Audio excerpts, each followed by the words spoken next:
I'm Nicole Perkins, and in my new podcast, The Godmother, I'm inviting you to 1930s New York.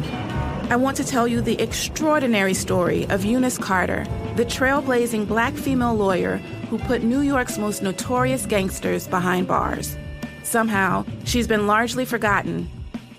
Listen to The Godmother with me, Nicole Perkins, on the iHeartRadio app, Apple Podcasts, or wherever you get your podcasts.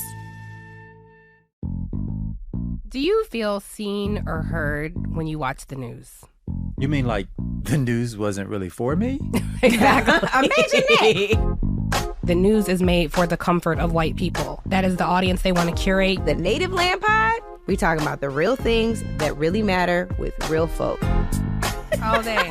Welcome home, y'all. Welcome home. Listen to Native Land Pod, dropping every Thursday on the iHeartRadio app, Apple Podcasts, or wherever you get your podcasts.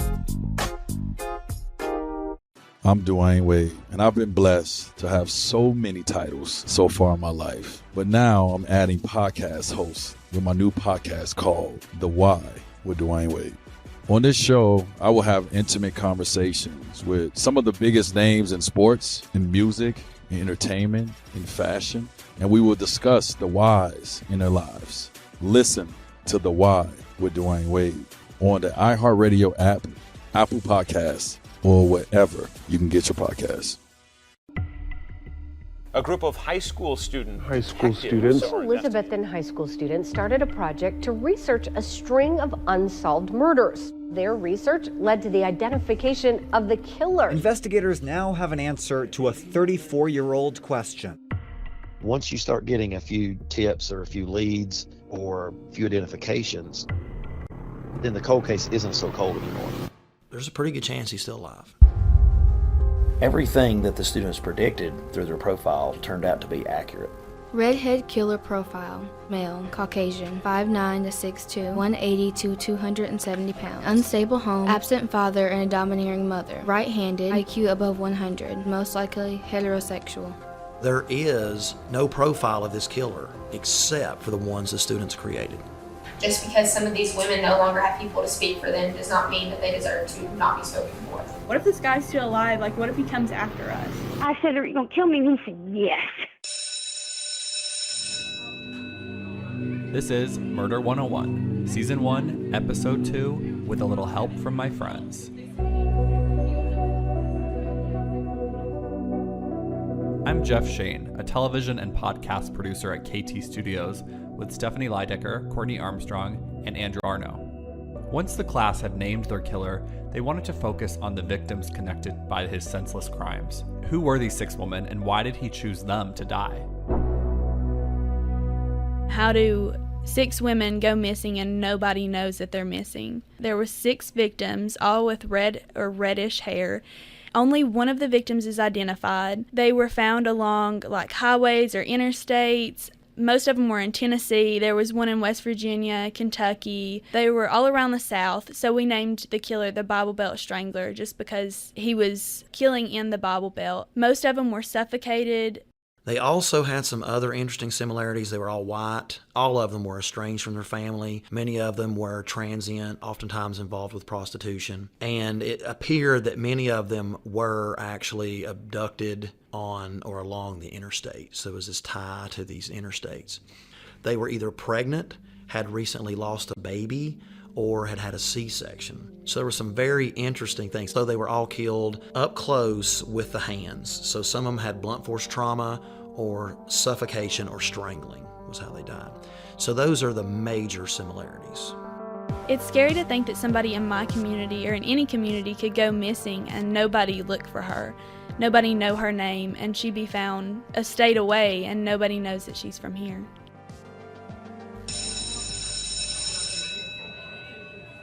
During the semester, junior Kayla Vandevoort recalls the assignment structure. Our class, we each divided into groups to pick a specific victim.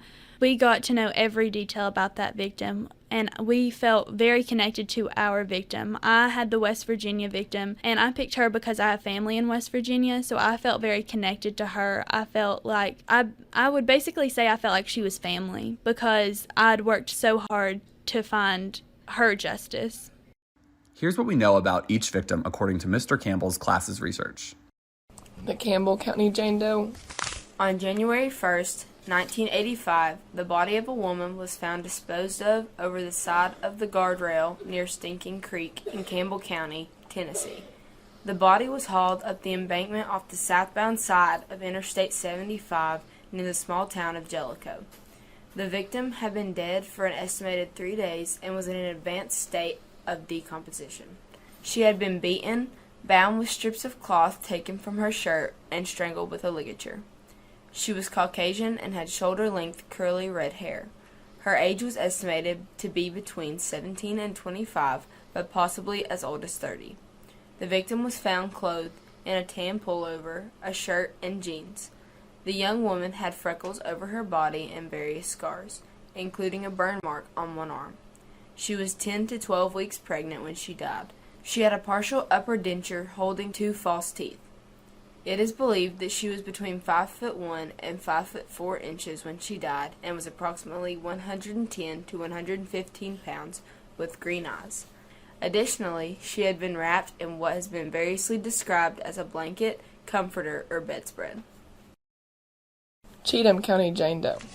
On March 31st, 1985, the skeletonized body of a red-haired female was found in Pleasant View, Cheatham County, Tennessee, by a driver who had a mechanical breakdown. She was believed to have died between 3 and 5 months previously from an unknown cause. Her remains were found at the side of Interstate 24 between mile markers 29 and 30 in the same time frame as the rest of the victims, and the known physical features being similar. The body was found with a shirt, sweater, pants, and underwear. She was white, between 5 feet and 5 feet 2 inches tall. However, her weight could not be determined. An examination of her teeth showed that the victim had some evidence of crowding and overlapping in her mouth. This woman was believed to be between the ages of 31 and 40 at the time of her death.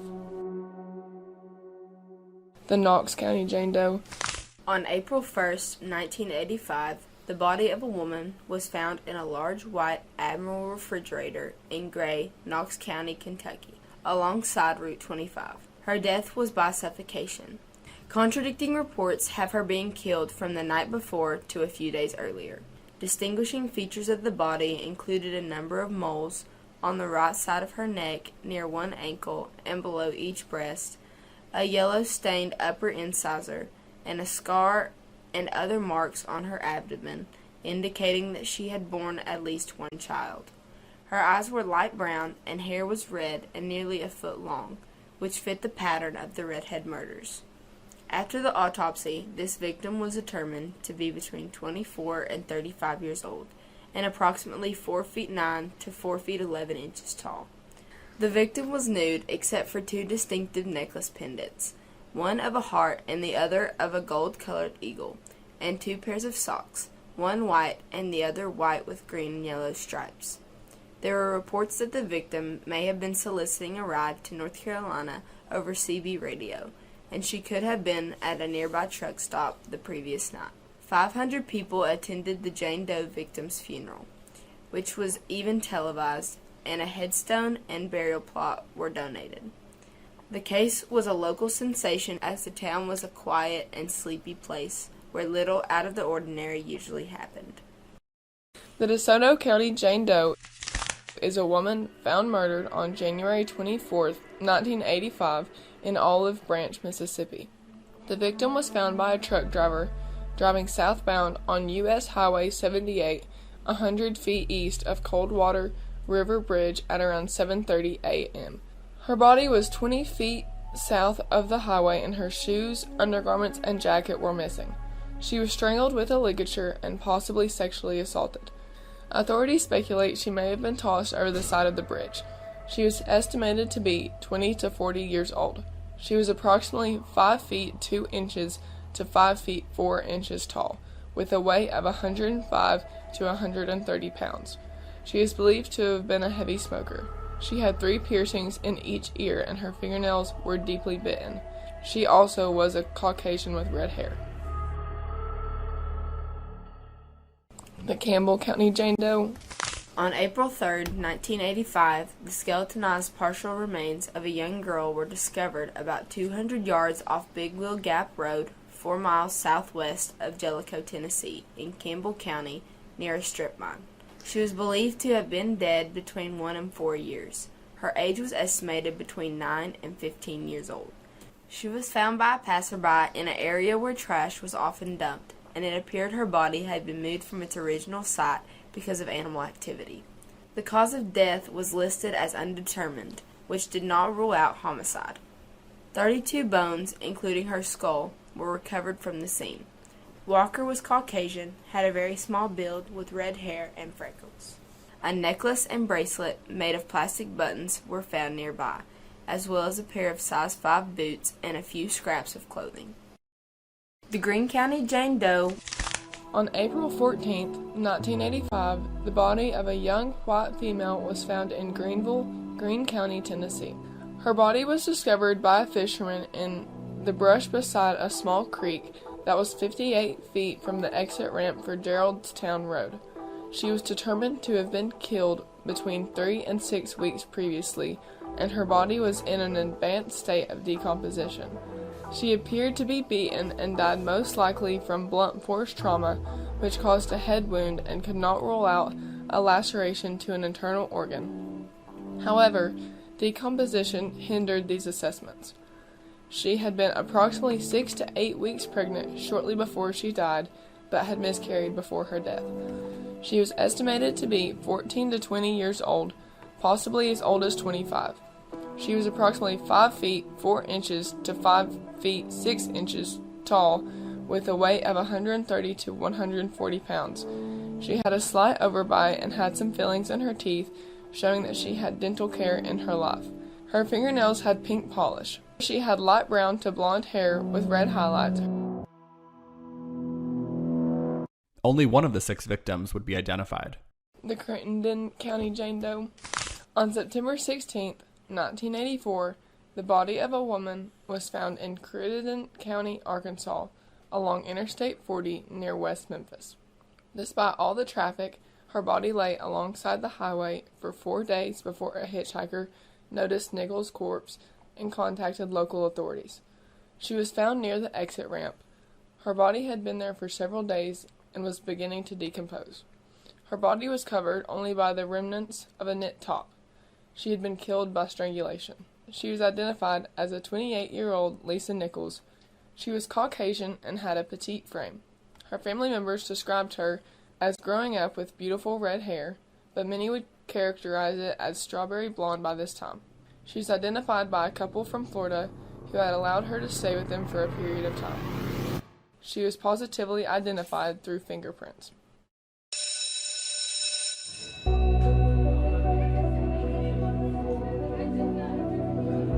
Let's stop here for a break. We'll be back in a moment. I'm Nicole Perkins, and in my new podcast, The Godmother, I'm inviting you to 1930s New York. At what would become known as the trial of the century, infamous mob boss Lucky Luciano is finally taken down. But this is not Lucky's story. I want to tell you the extraordinary story of Eunice Carter, the trailblazing black female lawyer who put Lucky Luciano behind bars. At a time when black history is being erased, telling Eunice's story is more urgent than ever. She took down the country's most notorious gangster, but somehow she's been largely forgotten. The influence that you have while you're alive matters, even if after you're gone, everyone forgets about you. Listen to The Godmother with me, Nicole Perkins, on the iHeartRadio app, Apple Podcasts, or wherever you get your podcasts.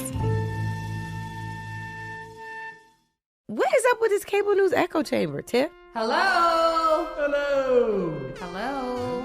Hello? Yo. I'm Andrew Gillum, former mayor in Florida and former Democratic nominee for governor of Florida. What's up, everybody? I'm Tiffany Cross. I am a journalist, television host. I am Angela Rye, politics and culture commentator. This is a place where we can welcome you home because at Native Land Pod, we talking about the real things that really matter with real folks. If I were to say to y'all right now, God is good, you would say all the time. If I said all the time, you would say God is good. Absolutely. We speak a language that you can't even learn through osmosis. All day. Welcome home, y'all. Welcome home. Listen to Native Land Pod dropping every Thursday on the iHeartRadio app, Apple Podcasts, or wherever you get your podcasts. What's up, everybody? I'm Dwayne Wade, and I've been blessed to have so many titles so far in my life. But now I'm adding podcast hosts with my new podcast called The Why with Dwayne Wade. How did you feel about me in 2006? Well, there wasn't a lot of love there, I'd say. So there was definitely some cold times. As I step into a new phase of my life after basketball, I find myself with new inspirations, new motivations, and new whys. On this show, I will have intimate conversations with some of the biggest names in sports, in music, in entertainment, in fashion, and we will discuss the whys in their lives. Everybody, welcome Rick Ross to the podcast. My God. My brother Mello, Lindsey Vonn. Pau Gasol, Pat Riley. Dirk, welcome. Listen to The Why with Dwayne Wade on the iHeartRadio app, Apple Podcasts, or wherever you can get your podcasts.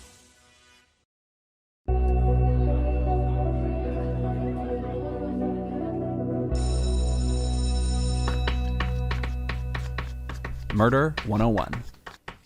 With their list of 6 victims, the class wanted to figure out what drew the killer to these particular women.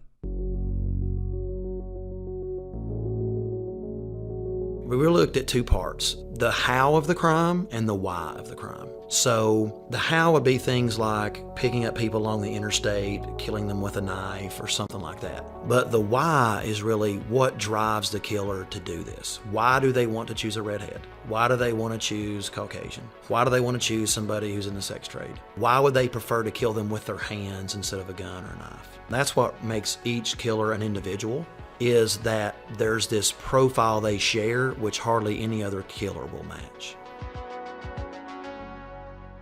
I think especially with the prominence of legal and law enforcement and crime scene investigation and entertainment that you see on TV and in the movies and right now, that helps pique the interest of the students in a situation like this, and also to explore what it's really like. True, or is it really, much more difficult and dirty? My name's Josh Boatman. I'm principal at Elizabethton High School. The first I'd heard about it was when Mr. Campbell came to me and pitched the idea. He just walked in and said, I've got kind of a crazy idea. Let me see what you think about it. Honestly, the first thought is usually, wow. What would happen if this was my aunt or my sister or someone in my community now?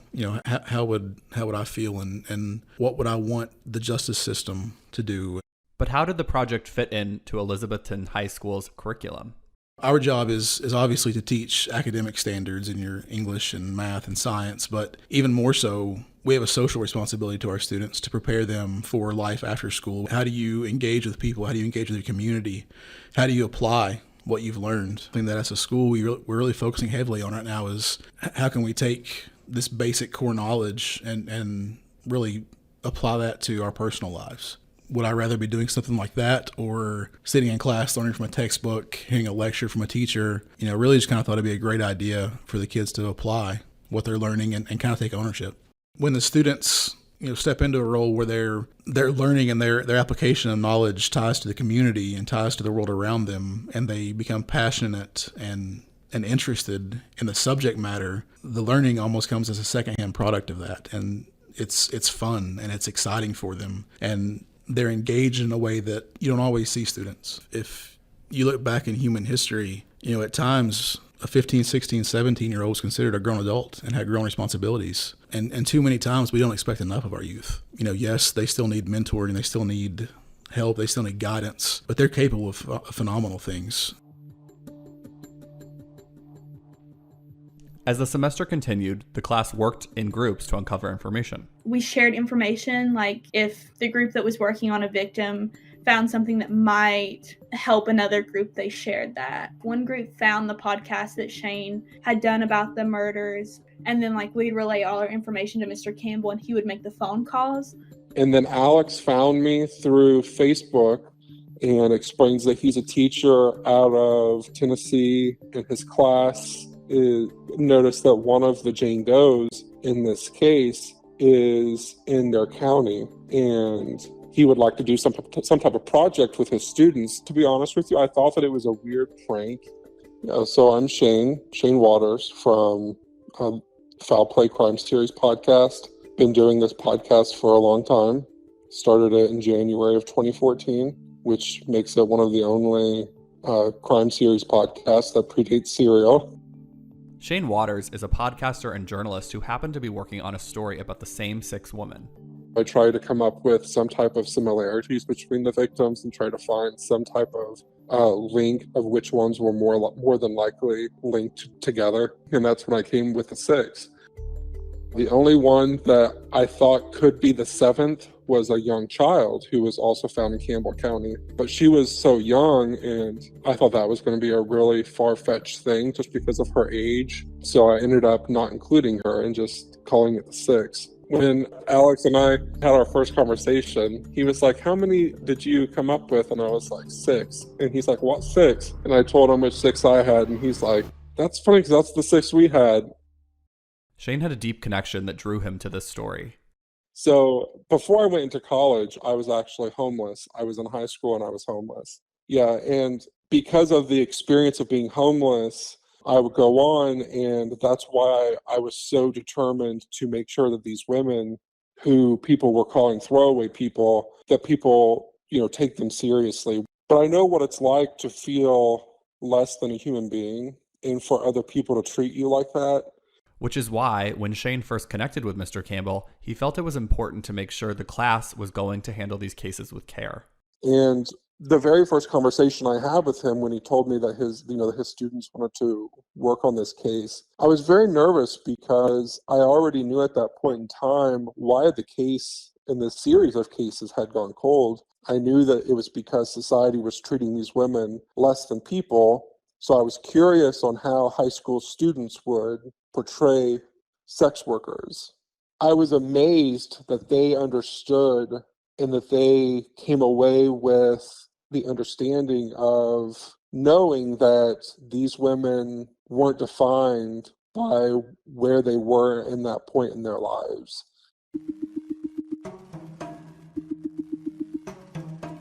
Sex workers are often ignored when it comes to crimes committed against them, despite the fact that they are among the most vulnerable populations. According to a report by the World Health Organization, sex workers experience high levels of violence, including physical assault, rape, and murder. Further, up to 75% of sex workers report experiencing violence at some point in their lives. Another study found that only 25% of homicides against sex workers in the US resulted in an arrest, compared to the 61% arrest rate for homicides in general.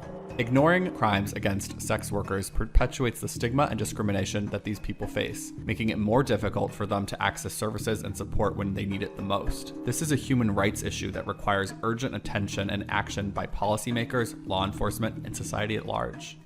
Shane was shocked to discover that he and Mr. Campbell's class seemed to be the only ones working these cases. But then the more that I read about it, I was just like, this is very weird that no one knows about this. Like, why were these women just forgotten about? Like, surely this case was solved or something. Like, what am I missing? So I called the TBI, and eventually I talked to this lady, and the lady explains to me that the case was still unsolved. And the case was with the cold case unit, but it wasn't an active case that's being worked on. She was just very not having it. And I was like, is there someone at the cold case team I could contact if I received any tips? And she's like, no, we would contact you. You don't contact them. And I was like, okay. And then she hung up on me. And I was like, that was a very odd interaction. So that was like the very first contact that I had with the TBI.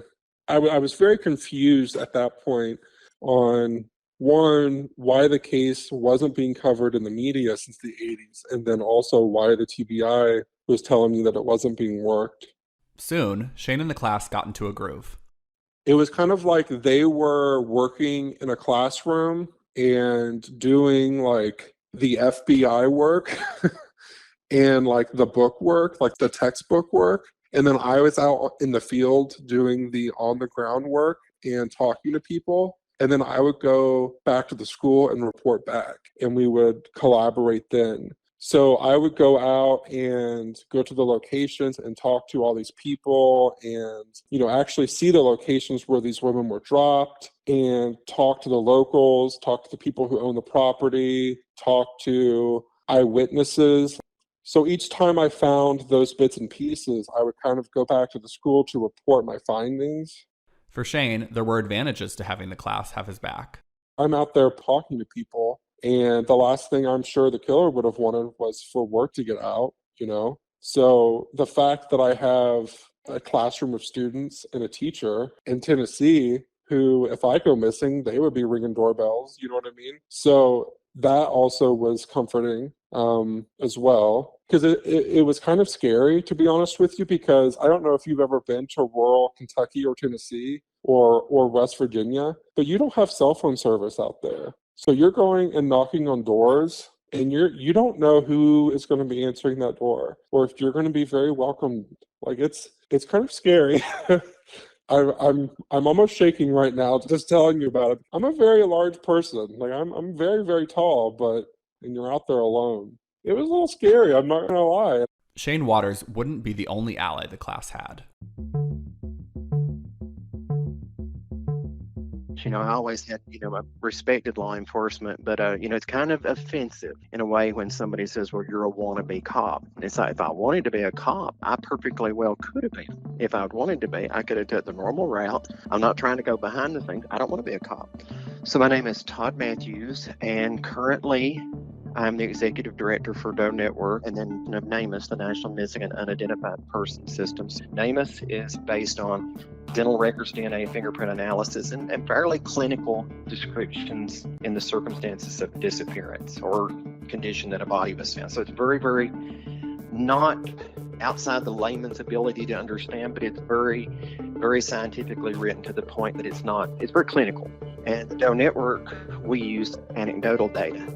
Founded in 2001, the Doe Network is a volunteer organization devoted to assisting investigating agencies and bringing closure to the national and international cold cases considering missing and unidentified people. In 2005, Todd Matthews created a larger database called NamUs. It's a national information clearinghouse and resource center for missing, unidentified, and unclaimed persons across the U.S. The NamUs database application fills the nation's need for a unified online free secure database for unidentified remains and missing person records. Most commonly, NamUs is used by law enforcement, victims' loved ones, and medical examiners and coroners. Todd Matthews remembers when he and Mr. Campbell first connected. Well, it was a phone call, originally, and you get a lot of phone calls, but one, when you have an accent that's very close to yours, you kind of pay attention to it a little bit, and it's easy to talk to them. They're from a very similar background that I am, so it's comfortable, that their areas are facing some of the same problems that we have in classrooms. So we kind of got each other, kind of understood. And I thought, this is something I want to do. This is not something I have to do. I want to talk to this guy. I want to see what he's got, in mind, to plant a seed into these kids, and hopefully it'll be something. Doesn't have to be a lot, as long as it makes some change, as long as somebody understands it. So it's definitely worth it. So the thing that we set up was a virtual meeting. So we did, like a FaceTime share where I could see the students. It's fun, when you first talk to kids like it, you think, okay, I know you think this is fun. You watched CSI last night. Who's got it? Who's got it to go forward? Because it ain't going to be easy.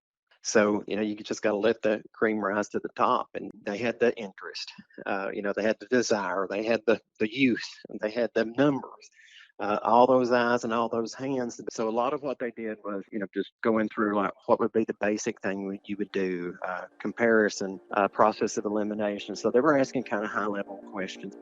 To get to know a murderer, it was a little eerie to have to think about every single detail of this man who took the lives of 6 women. So it was a challenge, I think, for the class to try to find every single detail. And the scariest thing about it might be a person that you know, or somebody that your family member might know. That could just be that you kind of knew that they were kind of off, or they were kind of doing something, but they're close to home and they're killing people.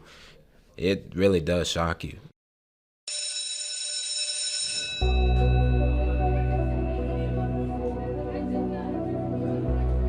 Let's stop here for another quick break.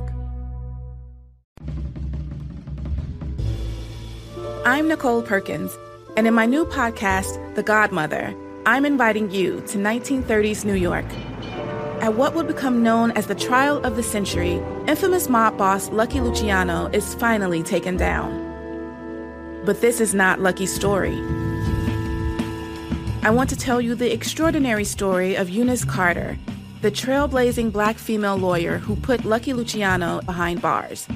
At a time when Black history is being erased, telling Eunice's story is more urgent than ever.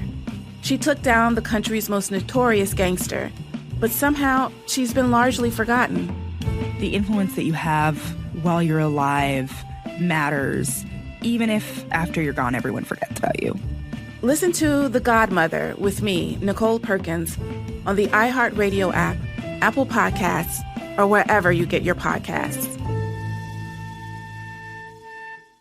What is up with this cable news echo chamber, Tiff? Hello? Hello? Hello? Hello? Yo.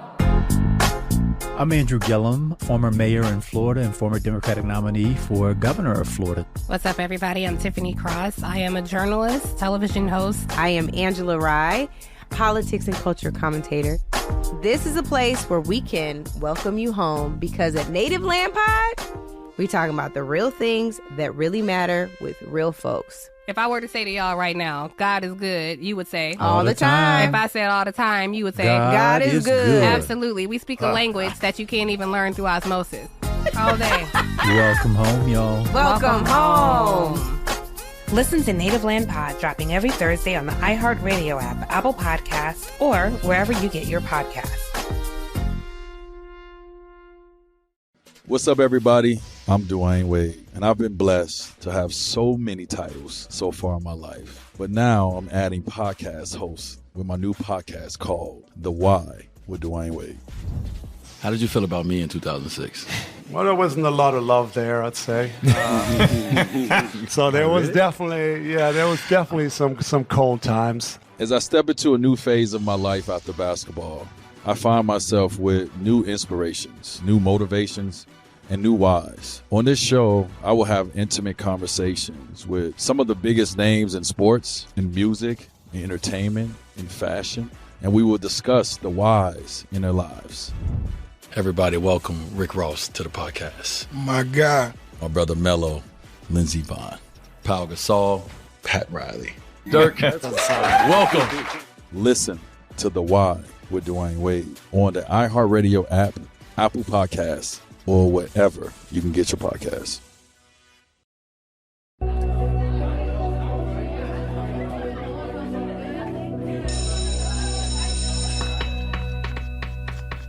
Murder 101. Todd Matthews encouraged the class to look at every detail. Pour over these files, gather up every piece of data and save it and try to do something with it. Have conversations, look at these things, compare notes. And they had so many people to bounce ideas over, so many people to see one little thing that might have been slightly different in another article. You know, people talk in a town, so there was opportunity for them to find stories, comments, things that people have passed along, and they had the time and the desire to do it. He really got all of us really excited to find maybe just a name for one of these victims, because if we could just give one of these victims justice, that would be more than has happened in the last 30 years. So I think we want all the victims eventually identified, but I think that our main goal was to just try to bring this story to light, try to give these victims a name, try to give them family. And I think that we did that by considering them our sisters. And there's always something, if you go back and reread something, the kids could have looked for a later article that maybe described another object that was found on or near a body. Some other clue, a comment that somebody made in a news report. But this is going to require going back and reading a lot of information, going back and just literally rereading articles and looking for little nuggets. Maybe a photograph that was a scene that maybe is not digitally available. Comments from law enforcement where they might have mentioned something about a ligature that might not have been in a file or in an autopsy report that was publicly viewable. So there was comments locally that you might pick up that you might not see on the national level during that time period. As the semester was winding down, Mr. Campbell felt the class was at an impasse. But what happened was, once there were no leads, once they had arrested no one, and the case got really cold, and they could never identify them, and there was no family pushing for this, I think a lot of those cases were just forgotten. Actually, I know some of those cases were forgotten. I know a semester seems like a long time, but really you only have so much time to do so much. There are people that deserve to pay for their crimes, and there are families that deserve to have closure.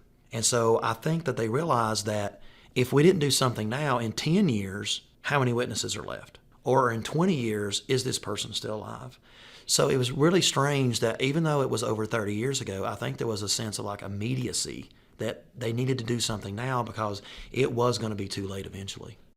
The class had 2 thorough and complete profiles, one of the alleged killer and the other for his victims. With so many years of experience, Todd gave the class a suggestion that changed everything.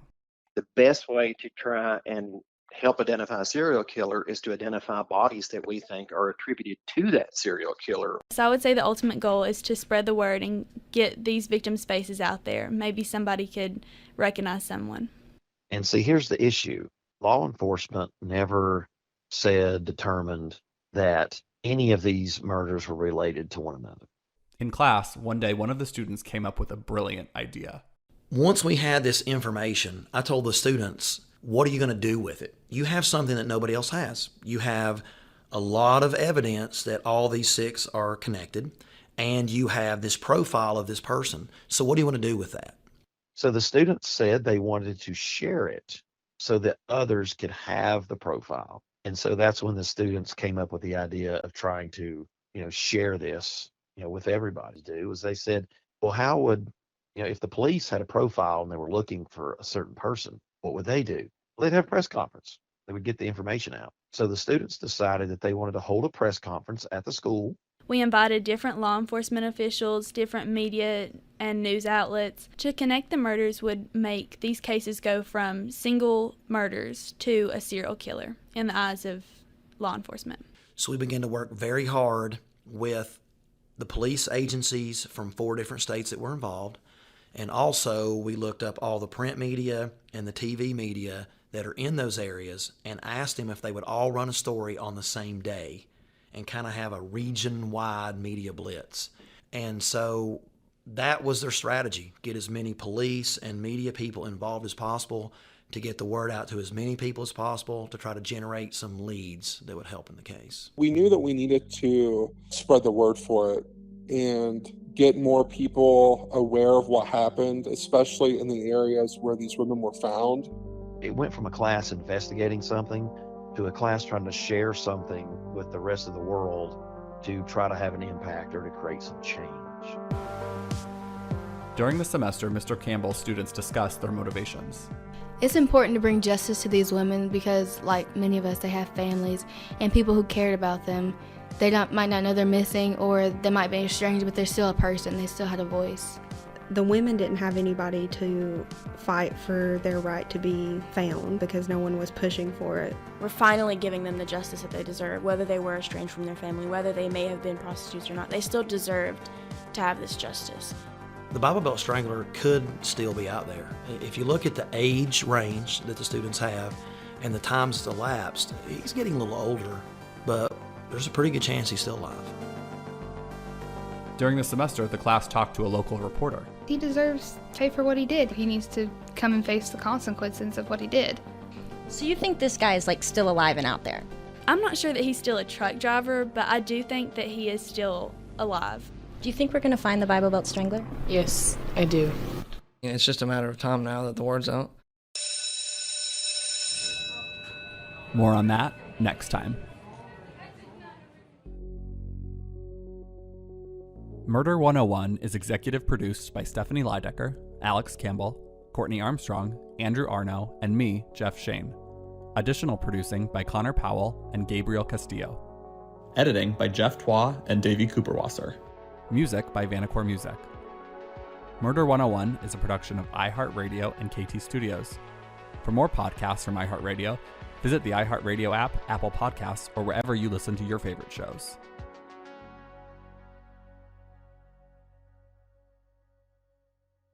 I'm Nicole Perkins, and in my new podcast, The Godmother, I'm inviting you to 1930s New York. I want to tell you the extraordinary story of Eunice Carter, the trailblazing black female lawyer who put New York's most notorious gangsters behind bars. Somehow, she's been largely forgotten. Listen to The Godmother with me, Nicole Perkins, on the iHeartRadio app, Apple Podcasts, or wherever you get your podcasts. Do you feel seen or heard when you watch the news? You mean like the news wasn't really for me?